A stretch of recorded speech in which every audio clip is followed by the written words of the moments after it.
Okay, hopefully everyone can hear me.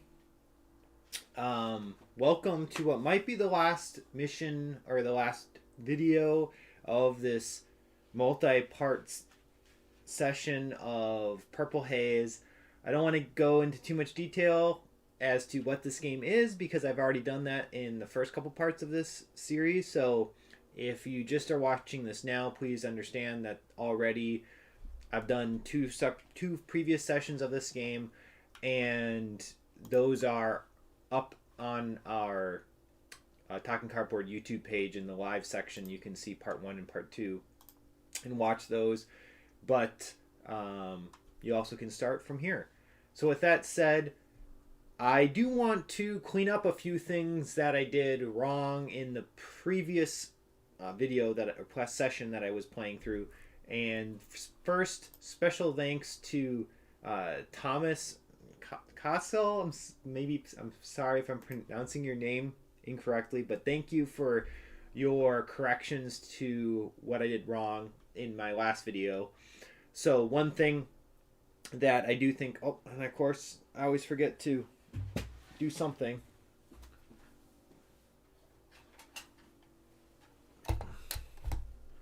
One thing that I wanted to, a couple things that I want to fix is that I only did have one round of ammunition for the machine gun crew. If you were watching the last video, you may have remembered me wondering how many rounds I had, and I got confused because I'll show you why I was confused. This is the explanation of what I get for this specific scenario or specific mission, and it mentions for the M60 ammo, which is the machine gun, one, and then 1x but 2 load, and that the 2 load kind of is why I thought it meant 2 uses, but the 2 load was referring to this value right here on the ammunition on the M60 ammo, just to help clarify that they mean this side. The other side is the 4 load side. So basically what I had was just 1 round of this M60 ammo to use, and if you watch the last session, I did use it, and I can't remember. I kind of, yeah, it was a little bit of overkill because I was only using it on, I think, 1 enemy, but so cleared that up. Also, something that I unfortunately can't really go back and fix, or I'm not going to, is I did not give the VC enough purple dye for one of their combat roles. Basically, I forgot to give them their 2 base starting dye, purple dye that they would always get for, or both sides always get at the start of an attack. I only added their additional purple dye that came because of their combat marker, so they definitely may have done a little more damage to me on that attack. So anyway, a couple other things that I wanted to provide more information on was first this boon card that I received at the very end of the mission. So at the end of combat, the rules say that basically if you have a successful combat, you get to roll one. You get to draw one of what's called a boon card, and when you get one of these boon cards, there's a few different points of information. The upper left is actually meant for is kind of meant for uh, if you need to determine a random direction.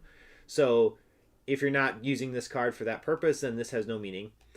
The upper right is actually the soldier or the marine that receives this card. So in this case, it's the marine, or sorry, the engineer that receives this card, but also they get this +1 boon marker.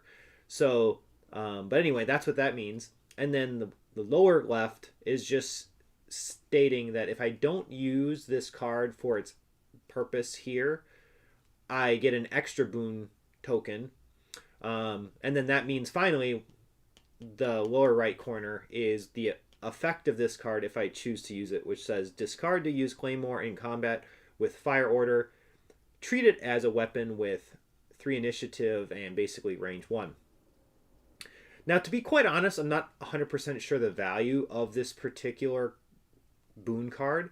Normally, you can only use a Claymore right before combat even starts. So I guess maybe if a lot of the enemy VC are at the back of the start the combat at the back um, of the map and move their way up during the course of the firefight, then maybe they become in a good position where you'd want to use this claymore. So I wasn't quite sure, yeah, why you'd want to use it why you'd want to really use this card how you'd use this card strategically. But point is, that's what these boon cards are. All the iconography mean for the boon cards. So like I said, this goes to our engineer Rabbit over here, and I'll just put it underneath him to denote that he has this card. The other thing I didn't do is give all the Marines their experience that they were awarded for completing that combat. So the rules say each Marine receives one, basically what experience point represented by these counters. So I gave each Marine their experience. And then also I gave Rabbit his boon token that was as a result from this card that says that he gets +1 boon token. And boon points, by the way, can be spent during the R&R phase at the end or between missions. I won't go into detail with that right now. And then experience points are used essentially to level up your Marines. They start at level 4 for their respective specialization, or these specializations start at level 1, and then they can get up to level 4 as you spend their experience points to level them up accordingly. All right. So, with all of that said, I think now I am ready to. I think I'm ready. Oh, nope. There was one more thing I wanted to point out. Okay, so I did mention in my previous playthrough that the game does give you a little logbook basically to keep track of the progress of your mission, and when you're starting a campaign of Purple Haze, at the start you choose 3 different motivations as listed on this logbook, and the motivation basically is what you're trying to do. I don't really know how to summarize this, but for example, if you're choosing this motivation, getting payback, you're trying to eliminate as many enemies as you can in combat. And then here, this motivation is number of Marines. You're trying to protect your soldiers as much as possible. And then this motivation is trying to complete objectives. So it adds a little bit of a replayability value. I totally can understand how I would play a scenario different based on which of these I'm trying to optimize around. That's for sure. So anyway, that's what that part is. And then on the inside here, you have all of these little, I don't know what, charts to track the individual characteristics of each one of your Marines, because at some point you might have Marines that get wounded and have to be taken out for a mission, and then you can keep track of what their basically traits were before they were removed, I think, that sort of thing. And then on the back here you have a mission by mission entry area to note important things to note for the given mission. And that's where, for this particular mission, after that firefight, for those of you that have been watching with me or been playing along with me, there was a special, and I'm trying to find it right now, there was a special, I can't think of the right word, a special note that I had to write down. So here, this was the combat basically that we just resolved because of paragraph checks and everything.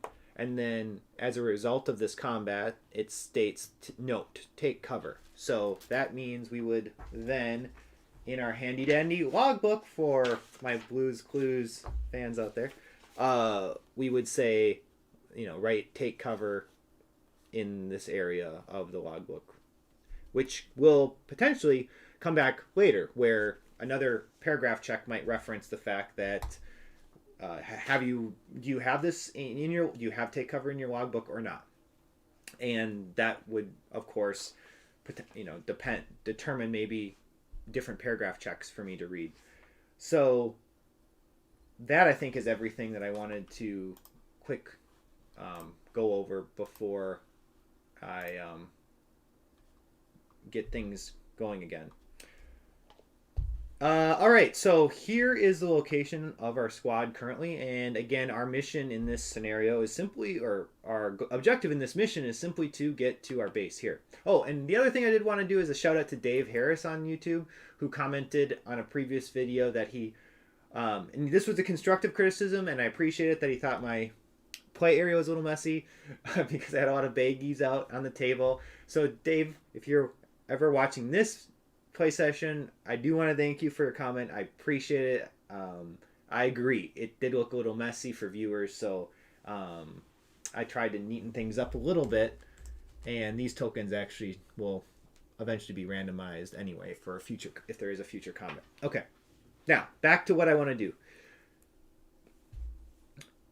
Our objective is to get to this location. Our primary objective is to get to our base, but there was a secondary objective, which was to find out what happened to our fellow helicopter that crashed. And right now on the board we do have 2 more event tokens that we could investigate. So I'm tempted to do that because I want to find out what happened to our friends that were in this other helicopter that crashed.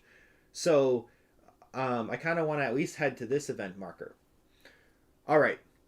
The challenge right now, though, is we have currently 0 stamina left. And whenever you do a march action with 0 stamina, you're going to start taking damage. Well, that's not really good right now because already my squad leader, the professor here, is already up to 6 damage. And once he takes his 7th damage, which is also referenced on his card here, he's going to have to take a wound card. And a wound card has the potential of being a KIA, and meaning he's just dead. So to try and push my squad to march and put the professor at risk of taking another damage and then basically dying would be not great. So anyway, so I don't want that to happen. We do have a flak jacket token, which basically allows the professor to draw 2 wound cards if he ever has to, and take the least negative. But I'm pretty sure the rules also say you're not supposed to be able to use that for something like when you're taking damage just from overmarching. So that actually wouldn't even be helpful here. Okay, so with that said, what are my options? Well, I can do a special action called, I'm going to call it the rest action, because I was going to look up how to pronounce this word, and I still, unfortunately, oops, sorry guys, I'm messing things up here. Bivuac. Anyway, that's the action that I'm going to be doing instead of a march action, because that's how I'm able to recoup some of my stress points. So recoup my stamina points. So we're going to follow the step-by-step process for that on our reference guide right here. And first of all, we have to know, is it nighttime or daytime? And we can see clearly that we're still in daytime, so we're doing a daytime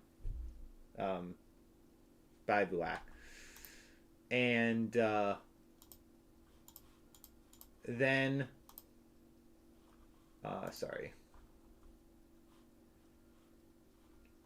and then,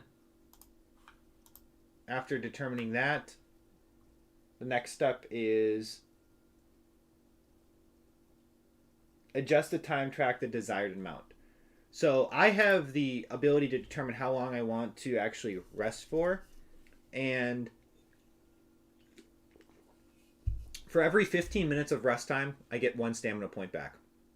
Well, it takes 4 stamina points to move into this each space into this mountainous terrain. So for that reason, I think I'm going to then rest exactly 1 hour, because then I'll get 4 stamina points and be able to do a move. And then after that, actually what I'll be doing is what's called a nighttime bivouac action. I'll explain all of that as I go along here. So first off, I decide that I'm going to do 1 hour. So you kind of have to actually move this minute marker one at a time, because once you bring it back into the 0 mark, that's when you have to roll for threat. So we go 1, 2, 3, and then 4. So that's 1 hour, pushes me up to 1600. But since this minute marker went back to the 0, number, I have to roll a threat die and see if threat is affected in any way. And I did roll a yellow. So if you roll yellow, it does go up 1. So now I have to move the threat marker up 1. It reset in that I reset after the combat. So we're starting at 1, back at 1. So not a lot of concern right now in terms of enemies coming out of nowhere, because we just did a combat. So the assumption is there's not enemies nearby, so there's not a lot of threat right now, but that can quickly change. Okay. So I did the threat die, then it says conduct first aid. That was the other thing that you can do during this action is first aid, which is how you can remove damage from a Marine. And I'm definitely going to do that. And that is, I really love this mechanism for how you do healing. To heal, you have to have a med pack or first aid kit, and we do.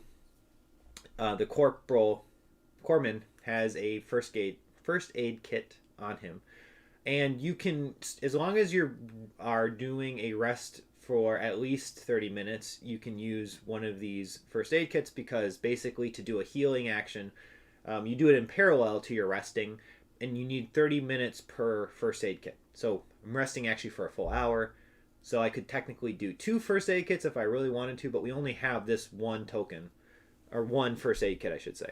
All right.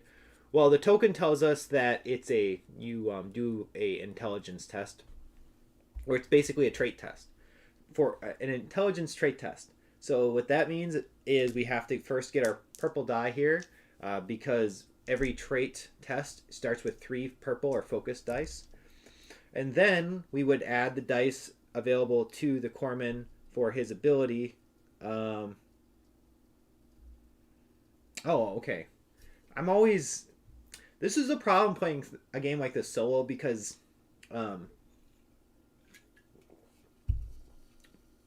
a little difficult to keep track of all the abilities of your Marines, because what I'm just noticing is that the corpsman has the ability called Chef, which says the squad recovers +1 stamina if bivouacking for 1 hour or more, and we are doing exactly 1 hour, so we're going to gain a +1 stamina for that ability, which is great. But his intelligence is only 2, which is not ideal. Hindsight's 2020 if I should have picked this Marine as the corpsman, but it is what it is. So he's only going to normally roll 2 additional white die or strike dice, but he also has the first aid skill because he's the corpsman, which just basically says add 2 to your test. So I'm going to have him add 2 to the test, meaning he then has a total of 4 strike dice. And basically we just want as many successes as possible, because for each success we're healing 1 point. We have the opportunity to heal 1 point of damage from any of the wounded soldiers. Okay, so we rolled a 3, a 3. So this isn't going to be very good, but that's okay. Yeah. So basically, we only have 2 successes here, because this strike dice matches with each purple die, focus dice. Once So 2 total successes there. And then unfortunately, none of these other dice are doing anything for us. Well, it is what it is. The Corpsman, I mean, his ability is chef, so maybe he's more, he's better at cooking than healing people. That's okay, because that's still a nice ability. So because of that, we have to discard our first aid kit. It's been used, and then I now can remove up to 2 points of damage from any of my Marines that are damaged, but the Professor has 6 points of damage. And then the next guy, the infantryman here, Wonder, only has 3 points. So I'm definitely going to remove 2 total points from the squad leader there. So now he's down to 4 points of damage. All right. So we did the healing. And next, we adjust the stamina, which the flowchart here says +1 stamina per 15 minutes that we've been resting. So that would normally mean 4 stamina. But again, because our Corpsman knows his way around the cooking pan, we get an additional point of stamina. So we're up to 5. And that completes that action. So really, we didn't progress in terms of getting closer to our objective, but we now are refreshed. So for this next action, I'm going to actually do a march again. And we'll march right into these mountains. Now, marching into mountainous terrain will cost us 4 stamina points. And make sure I do this right. So move. Yeah. So because of, and the chart right here reminds us. So it's 1 hour of time, down 4 stamina points. And then roll the threat die and adjust the threat track. So we do have to do that still. And it's red. Red's not ever good. So red is +2 now on the threat track, meaning we're in the yellow. 1, 2. And then resolve event, which I don't think... Oh.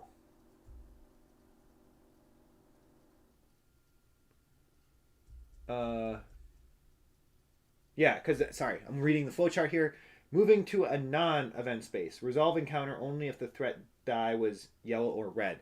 So now we have to draw our very first encounter card. So this is exciting. It could be bad, but it's exciting. And let's see what we get here. Oh, and by the way, it does say to kind of cover up your encounter card up as you're reading it so you don't spoil the card. So we'll do this together. All right. So, locals. Bingo! He's a mangy looking thing. Actually, maybe just for the sake of making sure there's nothing too bad on these, I'll just read it. A black dog hobbles up to you, panting. He has burn scars across his body. He nuzzles your leg and hesitantly wags his tail. Okay, so... Great, sorry. Iconography check here. Apologize. Forget what the symbol means. Select X random Marines. Okay, so I have to randomly select a Marine. That's a simple thing to do. Every Marine is already provided a number, so we just roll a die. All right, it's 1, which is the squad leader. So, which maybe makes sense. Squad leader is going to be doing this next part. All right, so the squad leader. Decision for selected. Oh, geez. Okay, well, option 1 we'll say is to, kick the dog lightly. It does say to shoo off. All right, that's not too bad. I just saw kick the dog at first, but it says lightly. Okay. B is pat it on the head and give it some food. Okay, interesting. Those are the 2 options. Well, I'm not going to kick the dog. So obviously we're going to pat it on the head and give it some food. So let's see what that's going to do for us. If B, he reminds me of my old dog Bingo back home. Want to join Bravo Company? Take the Lucky Charm card, Bingo the dog, and place it next to the selected Marine. The card remains with the Marine for the rest of the campaign. If the Marine is KIA or breakdown, Bingo whimpers and wanders off. Tail between the legs. Continue mission. Oh, so that's fun. All right. So now we get to look through this Lucky Charm deck for bingo, and basically the game states that these Lucky Charm cards come into play when the campaign will tell you to. So this is one of those situations, and we get Bingo the dog here.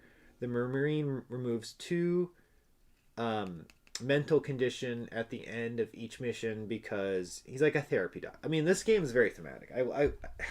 I can't say that enough. They do a great job with the theming in this game. So unfortunately, he's fine. The squad leader right now is fine mentally, the professor. But hey, he might require Bingo's services in the future. So Bingo will go underneath the Marine. And now we continue. Okay, so now we're at the point where if I could march again, but the problem is, oh shoot. So maybe I'm a little bit of a mismanagement here. Because if I march again, we're going to be taking a lot of excess damage. So I actually am kind of forced to do another rest action. So I'm going to do that, which means this goes down 1, 2, 3, 4, which puts this down to 1,800 hours. So we're now in nighttime, but I couldn't do a nighttime rest action yet because we weren't nighttime yet. However, since we did come back to that 0, 0 marker, I do have to roll the threat die. Let me get my flowchart up again for the rest action. Make sure I'm doing this right. So we roll the threat die. Oh my goodness, it's red. So that means 2 down again. And then it says adjust the stamina. So we I wasn't really looking to do this right now anyway. 1, 2, 3, 4, but now we're in nighttime, and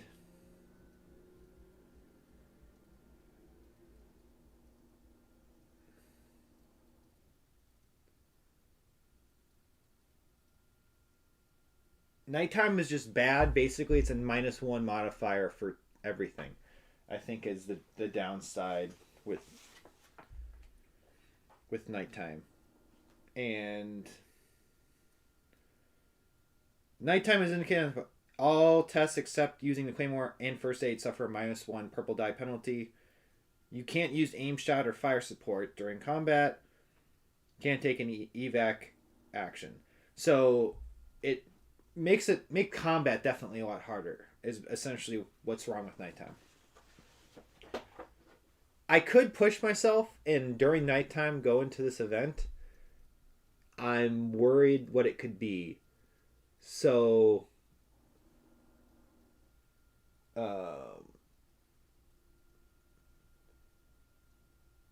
I think I'll just do the nighttime rest action. So how that works is it says adjust time to 600 hours, so we just put that up there. So we're already zoomed through the night. And then it says roll the threat die twice, and the game does come with 2 threat die. So obviously if you went hour by hour by hour during nighttime, like that's way worse. And we're just 2 threat die total isn't in a sense so bad for the amount of hours that we're resting here. But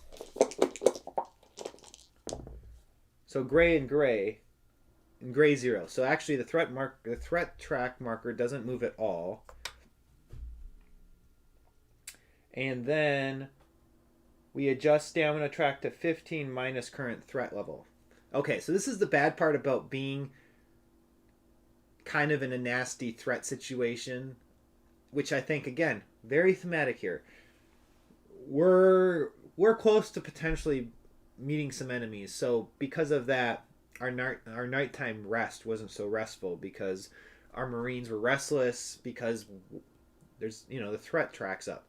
So as a result of that, like I just said, it's 15. We get 15 stamina points minus the threat level, which is at 6 right now.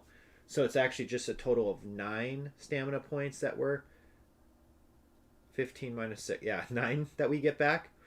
So we go 1, 2, 3, 4, 5, 6, 7, 8, 9, which still almost puts us at max stamina anyway. But anyway. And now we start the next action. And now I feel comfortable moving into this event token space. So we'll do a march action. It's mountainous terrain yet again, so we do have to go up 1 hour on the time track, and down 4 on stamina. 1, 2, 3, 4. And I apologize if I'm actually ignoring any abilities that any of my guys have for these types of things. I did the time, I did the stamina, threat. So we still have to roll the threat die, which is getting a little worrisome right now since we're pretty deep in the red. And it's red, meaning, again, +2, so 1, 2.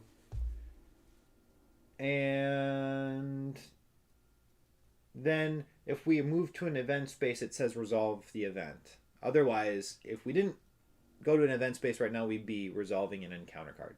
So, like last time, we flip over the event token to see what number it is, and it's number 2, which means we now go to the mission booklet and look up mission paragraph, or the paragraph it tells us to read if we get event token number 2. Okay, so basically the first few bullet points of this paragraph check are, I can just show it to you guys, are asking if we've already seen these keywords yet. I don't have any of these words. I have fire, as we know from that last combat, and that, or whatever it was. Damn, already. Or take cover, but that's none of these. And he says, I mean, this is not a big deal at all, but I did just march next to an enemy activity zone marker, which means my threat track actually went up another 1, which means it's at 9. Find reference to what happens. Oh, okay. So here we go. Threat. And I've already made mistakes because it says that if you take the night by bivouac action, add +2 in addition to any threat added by the threat die. Because, like, I have to backtrack, so we never did the march, meaning this never went there. So that means we're at 1800. This means the stamina was still 1, 2, 3, 4. Well, the stamina technically hasn't even been resolved yet. But now I'm trying to understand if we get a 9 penalty for the threat, because combat resets the threat marker to 1.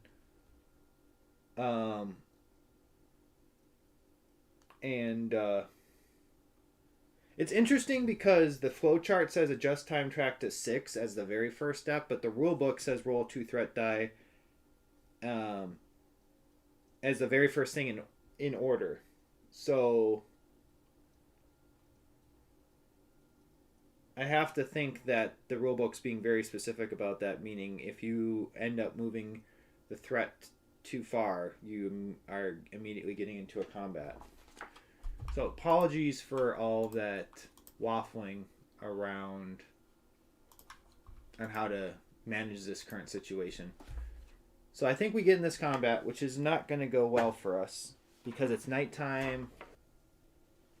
I think I'm going to pause here and set all this up because it's going to actually be kind of a lot of stuff. So bear with me, guys. I'm going to stop this for now and come back shortly.